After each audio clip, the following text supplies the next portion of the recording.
Hey guys, it's back to school season. ကျောင်းတက်ဖို့နှစ်ပတ်လောက်သာလိုပါတော့တယ်။အဲဒီကြန့်ရှိသေးတဲ့နှစ်ပတ်အချိန်တွင်းမှာ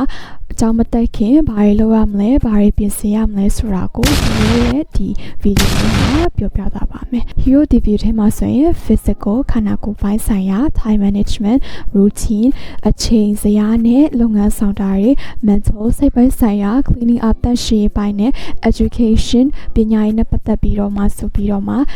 topics 6 ခုကိုဆွေးနွေးသွားပါမယ်။ပထမဆုံးအနေနဲ့ physical မှာဆိုရင် skin care, hair care, exercise plus workout, hygiene ဆိုပြီးတော့မှ area ၄နေရာကိုပြောပြသွားပါမယ်။ပထမဆုံးအနေနဲ့ကတော့ skin care hero အသက်အရွယ်ရာဆယ်ကျော်သက်အရွယ်ဖြစ်တဲ့အတွက်ကြောင့်မလို့အဆင့်များ skin care မလုပ်ပါနဲ့ hero recommendation ပေးချင်တာကတော့ basic အခြေခံအနေနဲ့ cleanser, moisture နဲ့ protection ဆိုပြီးတော့မှ skin care အဆင့်3ဆင့်ကိုသာသုံးဖို့အကြံပေးချင်ပါတယ်။အဲ့ဒီထဲမှာ protection ဆိုတာ SPF တို့တနခါတို့ပြောချင်တာပဲဖြစ်ပါတယ်။ပြီးလို့ရှိရင်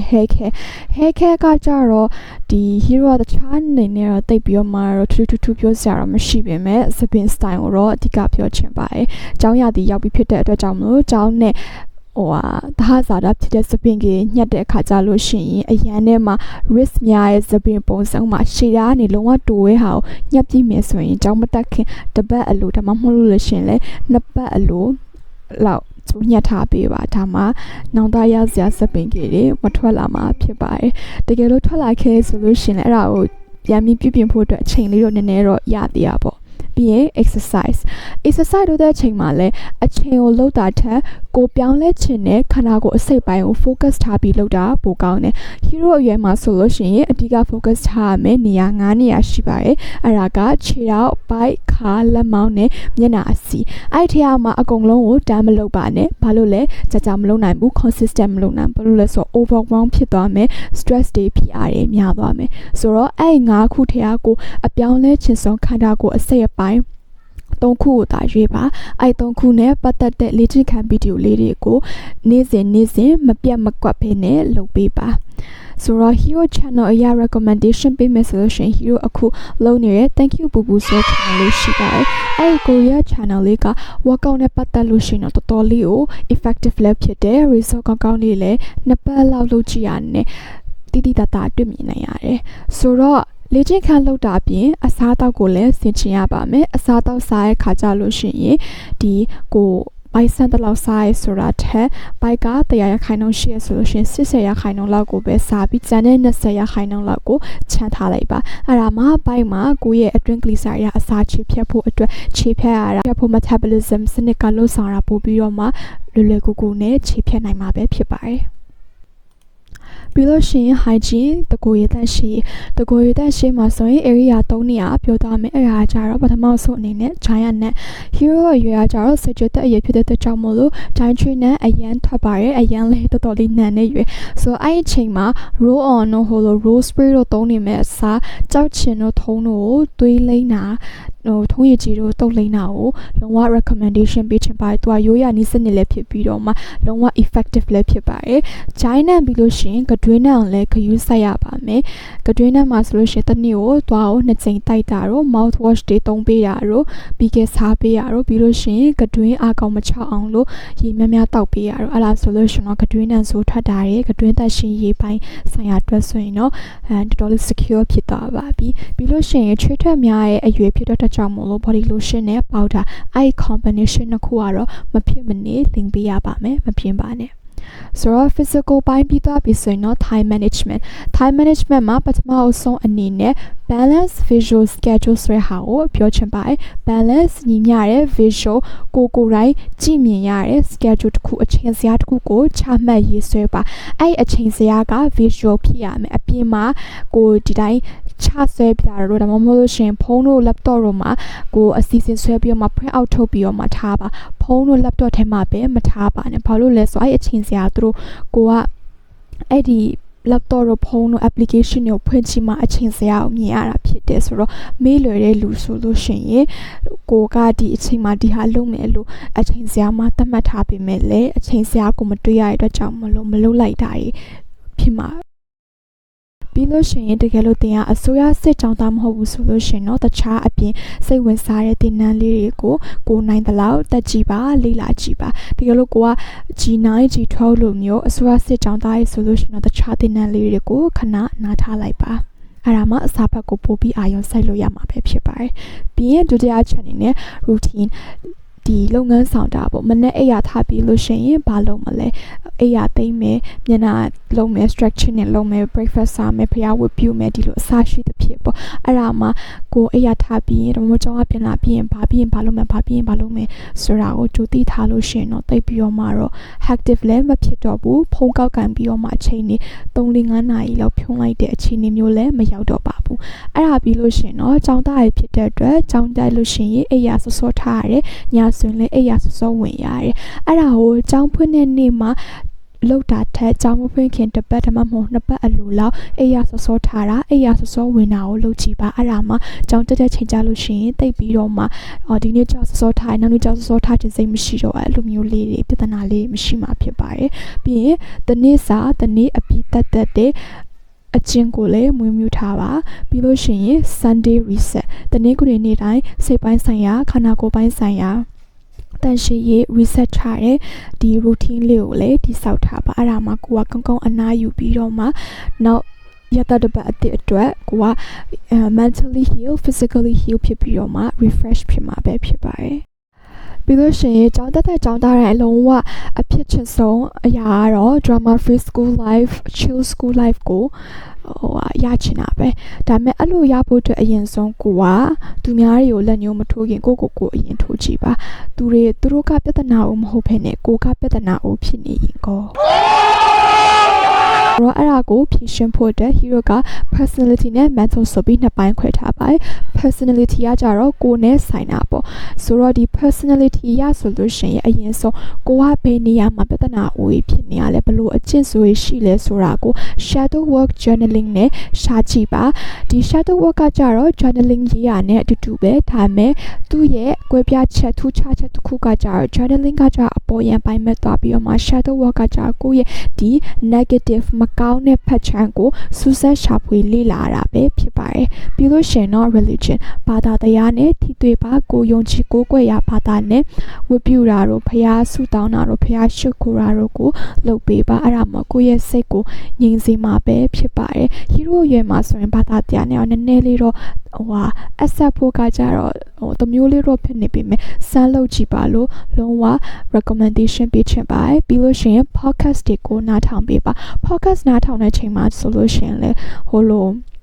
podcast အမျိုးမျိုးရှိတဲ့အထက်မှာ self development ကိုတည်ဆောက်ခြင်းနဲ့ပတ်သက်တဲ့ podcast တွေကိုများများနားထောင်ပေးပါသူတို့ကတွေးပုံတွေးနည်းစိတ်ကိုဘယ်လိုထားပုံထားနည်းရောအခြေခံကြအောင်လမ်းစဉ်ဖောက်ထားပေးလို့ပဲဖြစ်ပါတယ်ပြီးရင် mental ဒီ mental ကကြတော့သူများတွေနဲ့အမျိုးမျိုးဆိုင်တာပေါ့တကယ်လို့ဒီသူများတွေကကိုပြဿနာလာစတာတော့ရန်လာရှာတာတော့ရှိလို့ရှိရင်တော့ consult with trusted people ကိုယုံကြည်ရတဲ့မိဘဆရာတငယ်ချင်းတွေနဲ့ကိုကဒီတိုင်းပဲဆွေးနွေးပါရင်ဖွင့်ပါအဲ့လိုတကယ်လို့မရှိဘူးဆိုလို့ရှိရင်လေ hero personality ရပြထားတဲ့ podcast တွေကိုနားထောင်တာမျိုးတွေလုပ်ပေးပါပြီးရင် meditate တရားထိုင်ပေးပါတရားထိုင်ခြင်းအပြင်စိတ်ကိုတည်ငြိမ်စေတယ်ကိုအလုပ်သိစတစ်ခုခုဆောင်ရွက်တော့မယ်လုပ်တော့မယ်ဆိုလို့ရှိရင်ကိုစိတ်ကအတည်ငြိမ်ဆုံး calm အဖြစ်ဆုံးဖြစ်တဲ့အတွက်ကြောင့်မလို့ decision မှားတာတွေမရှိတော့ဘူးပြီးရင် set boundary and personal space ကျောင်းမှာဖြစ်တဲ့ကြောင့်မလို့လူအမျိုးမျိုးစိတ်အမျိုးမျိုးရှိမယ်ဆိုတော့အဲ့လိုလူတွေနဲ့တွေ့ချရချင်းချင်းကောင်းတဲ့လူလည်းရှိမယ်ဆိုးတဲ့လူလည်းရှိမယ်ကောင်းတဲ့လူတွေတော့ကကြတော့ဘာမှတော့တိတ်ပြီးမတူပြောစရာမရှိပေမဲ့ဆိုးတဲ့လူတွေနဲ့တွေ့လာရင်ကို respect မထားတဲ့လူတွေနဲ့တွေ့လာရင်ကိုယ့်ရဲ့စီကိုမကြိုက်တဲ့အရာတွေထက်ခါလုပ်နေရဆိုလို့ရှင်တော့ကိုမကြိုက်ကြောင်းကိုချက်ချင်းတန်ပြောပါသူတို့ကိုအဲ့ဟာကိုထက်ခါလုပ်ခွင့်မပြုပါနဲ့ဘာလို့လဲဆိုထက်ခါလုပ်ခွင့်ပြုလာလို့ရှိရင်နောက်အချိန်တွေကကိုသူတို့ကိုပထမလုပ်တဲ့ချိန်တပို့ပြီးတော့မှဆိုးတော့မှဖြစ်တဲ့အတွက်ကြောင့်မလို့ကိုမကြိုက်ကြောင်းကိုရဲ့စီက boundary personal space ကိုတည်ချမှတ်ပါပြီးလို့ရှိရင် drama ကင်းချင်တယ်တကယ်လို့နောက်ဆုံးမရတော့ဘူးကိုမှမစီမဆိုင် drama ရဲ့ထဲ dragon လုပ်နေပြီဆိုလို့ရှိရင်တော့နောက်ဆုံးလက်နက်ကတော့ဘူးတလုံးဆောင်တင်အောင်မစင်ရဲပါအဲ့လိုမျိုး ယုံကလေးနာစေးနေတယ်ပေါ့ hero တို့ဒီရှစ်တန်းတော့ဆွေးတော့တင်ခဲ့ဖူးတယ်ကိုပြဿနာတွင်ထဲဝင်ဆွဲတော့မယ်ဆိုလို့ရှိရင်မသိဘူးမမြင်လိုက်ဘူးသာခါလိုက်ပါပေါ့ဘူးတလုံးဆောင်တရားမစွန့်ရဲ့ဆိုတဲ့အတုံးနှုံးကကြတော့ဒီလို drama ကိစ္စရင်းနဲ့မှာပဲသုံးပါကျန်တဲ့ဟာတွေမှာတော့တိတ်ပြီးတော့မှမသုံးပါနဲ့ခဏကိုကကျန်တဲ့ဟာတွေမှာပတ်သုံးလို့ရှိရင်တာဝန်မယူတတ်တဲ့လူဘာမှမလုပ်တတ်တဲ့လူတယောက်လိုမျိုးဖြစ်သွားပါလိမ့်မယ်ဆိုတော့ဒီ drama ရဲ့ကင်းချင်နေဆိုရင်ဘူးတလုံးဆောင်တယောက်မစင်ရဲပါဘူးယုံကလေးနာစေးနေရဲ့သုံးပြုပေးပါပေါ့ mental ပိုင်းပြီးလို့ရှိရင်တော့တန့်ရှင်းပိုင်း organizing and cleaning up ဆိုတော့အရင်ဆုံး study desk ကျောင်းသားဖြစ်တဲ့ကြောင့်မလို့ကိုစာလုံးမဲ့နေအောင်တည်ချတန်တန်ရှင်းရှင်းတရဖြစ်အောင်ဖုံခါတာတွေဖုံတုတ်တာတွေမတုံးတော့တဲ့ခဲရန်ဘောပင်နေဆိုလဲလွှင့်ပြလိုက်ပါပေါ့ပြီးလို့ရှိရင် bookshop စာအုပ်စင်နေဆိုလဲရှိမယ်စာအုပ်စင်နေမှာဆိုကိုမဖတ်တဲ့စာအုပ်တွေဖုံတက်နေတဲ့စာအုပ်တွေဒီစာအုပ်စင်နေဆိုလဲဖုံတက်နေရရှိတယ်အဲ့ဒါကိုတည်ချလေးတန်ရှင်းရေးပြန်လုပ်ပြီးတော့မှစာအုပ်တွေကိုလည်းဖုံခါတာတို့စာအုပ်စင်တွေကိုလည်းဖုံတုတ်ပေးရတော့လုပ်ပေးရမယ်ပြီးလို့ရှိရင်ကိုနေတဲ့အခန်းကိုလည်းတန်ရှင်းရေးလုပ်ပေးရပါမယ်ဘာလို့လဲ clean space equal clear mind ကိုနေထိုင်တဲ့နေရာကတန်ရှင်းလို့ရှိရင်ကိုရဲ့စိတ်ကလည်းအေးဆေးနဲ့ chill ဖြစ်မယ် calm ဖြစ်မယ်ဘာလို့လဲကိုနေတဲ့အခန်းကိုရဲ့အတွင်းစိတ်ထဲမှာဘလို့ဖြစ်နေတယ်ဆိုတဲ့ဟာကိုထင်ဟပ်ပြတဲ့နေတနီလို့ပဲဖြစ်ပဲပြီးလို့ရှင် closet ဒီ NG ဗီဒီယိုတွေပေါ့ကျောင်းသားဖြစ်တဲ့ကြောင့်မလို့ကျောင်းရတီရောက်လို့ရှင်အနှွေးထဲ NG တို့ကျရှင်သွားမဲ့ NG တငယ်ချင်းနဲ့ hang out လုပ်မဲ့ NG ကျောင်း NG တွေကိုဒီအရင်ဆုံးကိုအသုံးလိုမဲ့အင်ဂျီကိုဒါထုတ်ထားပြီးတော့မှအသုံးမလို့မဲ့တခြားအင်ဂျီကိုကျွတ်အိတ်လေးနဲ့သေချာထုတ်ပြီးတော့မှတခြားအကန့်မှာထားရတော့ဝက်ဗီဒီယိုတွေရှင်းထုတ်လိုက်တာတော့မျိုးလုပ်ပေးလိုက်ပါပြီးလို့ရှိရင် education ပညာရေးနဲ့ပတ်သက်ပြီးဆိုလို့ရှိရင်ပထမဆုံးတစ်ချက်ကတော့ကိုနဲ့အဆက်တဲ့ကိုင်ညီမဲ့စာချက်နီးစာလုံးနီးလေးတွေကို YouTube ကဖြစ်ဖြစ် Google ကပဲဖြစ်ဒါမှမဟုတ် AI တွေကိုမေးတာပဲဖြစ်ဖြစ်တည်တည်ချာချာလေ့လာစမ်းစစ်ရှာဖွေပြီးတော့မှအသုံးပြုကြည့်ပါအဲ့ဒါမှကြောင်းတက်နေတဲ့အချိန်ကြလို့ရှင် Audisa ကိုဘယ်လိုချက်ရမလဲ Audisa ကိုဘယ်လိုလုပ်ရမလဲဆိုပြီးတော့မှတန်းပြီးတော့မှ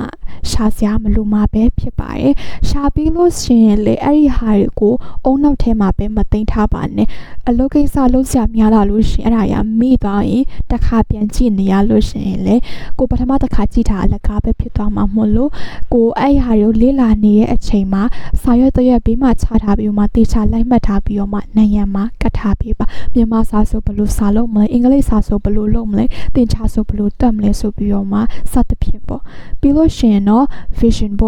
vision board ကကြာလေဒီ motivation ယူရဟာနဲ့တူတူပဲပေါ့နော် vision board မှာဆိုလို့ရှိရင်ကိုတစ်နှစ်တာအတွက်ဒီအာယုံစိုက်ချင်တဲ့အကန့်ကိုဘဝနဲ့ပတ်သက်ပြီးတော့မှ၄ခွန်းခုလောက်ရွေးချယ်လိုက်ပုံမှာဒီကိုကခန္ဓာကိုယ်ပိုင်းဆိုင်ရာဆိုဘလို့ဖြစ်ချင်လဲ mental စိတ်ပိုင်းဆိုင်ရာ dreams အိမ်မက်တွေ education ပညာရေးနဲ့ပတ်သက်ပြီးကိုဘလို့မြင်ချင်လဲဘလို့ဖြစ်စေချင်လဲဆိုတဲ့ဟာလေးတွေကို Pinterest ကနေပြီးတော့မှဓာတ်ပုံလေးထလပပတေချာရှာပြီးတော့မှ Canva မှာသွားပြီး editing လုပ်ပြီးတော့မှဒီမိတ်တူထုတ်ပြီးတော့မှနိုင်ရမှာကတ်ထားတာပဲဖြစ်ဖြစ်ကိုရဲ့ wallpaper အဖြစ်ချထားတာပဲဖြစ်ဖြစ်ထားပါအဲ့လိုလုပ်ခြင်းအပြင်ကိုကတနေ့နိုးထလာတဲ့အချိန်ကြလို့ရှိရင်ငါဘာကြောင့်စာလုပ်နေရလဲငါဘာကြောင့်ကြိုးစားနေရလဲဆိုတဲ့ reason တွေ purpose တွေကိုတွေ့ရမှာပဲဖြစ်ပါတယ်ပြီးလို့ရှိရင်တော့ multitask with your distraction နွေရာသီ3လပတ်ကာလလုံးနားပြီးရဲ့အချိန်မှာစာရေးပြန်လုပ်ရတော့မယ်၊ကျောင်းရေးပြန်တက်ရတော့မယ်၊သင်တန်းတွေအများကြီးလုပ်ရတော့တဲ့အချိန်မှာကိုရီးယားမလုပ်ချင်တော့အပြင်းစောကြီးဆွဲသွားပြီဆိုတော့အဲ့လိုမျိုးအပြင်းစောဆွဲသွားတဲ့ခါကြလို့ရှိရင်ပြင်းရင်းနဲ့စာလုပ်ပါဥမာကိုကပြောရမယ်ဆိုရင် YouTube ဗီဒီယိုကြည့်နေဒီ YouTube ဗီဒီယိုလည်းမရအချင်ဘူးစားလည်းလုပ်စရာရှိရဆိုရင် YouTube ဗီဒီယိုကိုလည်းကြည့်စားကိုလည်းလုပ်အဲ့ဒါလုပ်ရင်းနဲ့ကိုကစာဖတ်မှာအချိန်ပါသွားပြီးဒါမှမဟုတ်ကိုလုပ်နေအလုပ်စတစ်ခုဖတ်မှာအချိန်ပါသွားပြီးကျန်တဲ့ distraction တွေကိုမလုပ်ချင်တော့ဘူးဆိုရင်တော့ပိတ်ထားလိုက်ပါဒီနေရာမှာအဓိက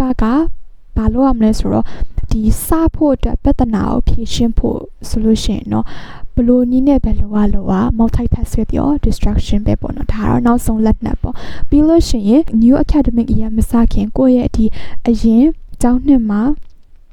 သင်ခဲ့ထ ထားတဲ့ note ကလေးတွေမှတ်စုလေးပဲဖြစ်ဖြစ်ဒါမှမဟုတ်သင်ချာဆိုလို့ရှိရင်လည်းသင်ချာနဲ့ဆိုင်တဲ့အခြေခံလေးတွေတပုံတနည်းလေးတွေပြီးတော့ဒီသူတို့ရဲ့formula လေးတွေကိုပြန်နှွေးရတော့လုပ်ပြပါတော့အုပ်လုံးတော့ပြန်နှွေးစရာမလိုပါအရေးကြီးတဲ့အပိုင်းလေးတွေဒီကိုတက်ရောက်မဲ့အတန်းနဲ့အချိတ်ဆက်ရှိရလေးနဲ့ရှိတဲ့စာတွေကိုပြန်နှွေးပြပါအဲ့လိုလုပ်ချင်အပြင်အခြေခံလဲခိုင်သွားမယ်ကိုဒီစာရေးပြန်လုပ်တဲ့ခါကြလို့ရှိရင်အရင်အတန်းနဲ့ချိတ်ဆက်တဲ့ formula တွေသုံးရတဲ့အချိန်ကြလို့ရှိရင်တိတ်ပြီးတော့မကြောက်မဲ့အဲ့လိုမျိုးကိစ္စတွေလည်းမဖြစ်တော့မှာဖြစ်ပါတယ်ဆိုတော့ဒီလိုနဲ့ hero ရဲ့what to prepare and what to do before school starts ဆိုတဲ့ video လေးရဲ့အဆုံးသတ်ကိုရောက်ရှိလာပါပြီဆိုတော့ဒီ video လေးထဲမှာ hero ပြောခဲ့တဲ့အချက်တွေထဲမှာဘယ်အချက်ကအသုံးဝင်ဆုံးလဲပြီးတော့ဘယ်အချက်ကိုသင်ကအရင်ဆုံး try out လုပ်မလဲဆိုတာ comment section ထဲမှာခြာရေးပေးသွားပါဦး see you next week နောက်ပတ်မှာပြန်ဆုံပါမယ် Subscribe to my channel.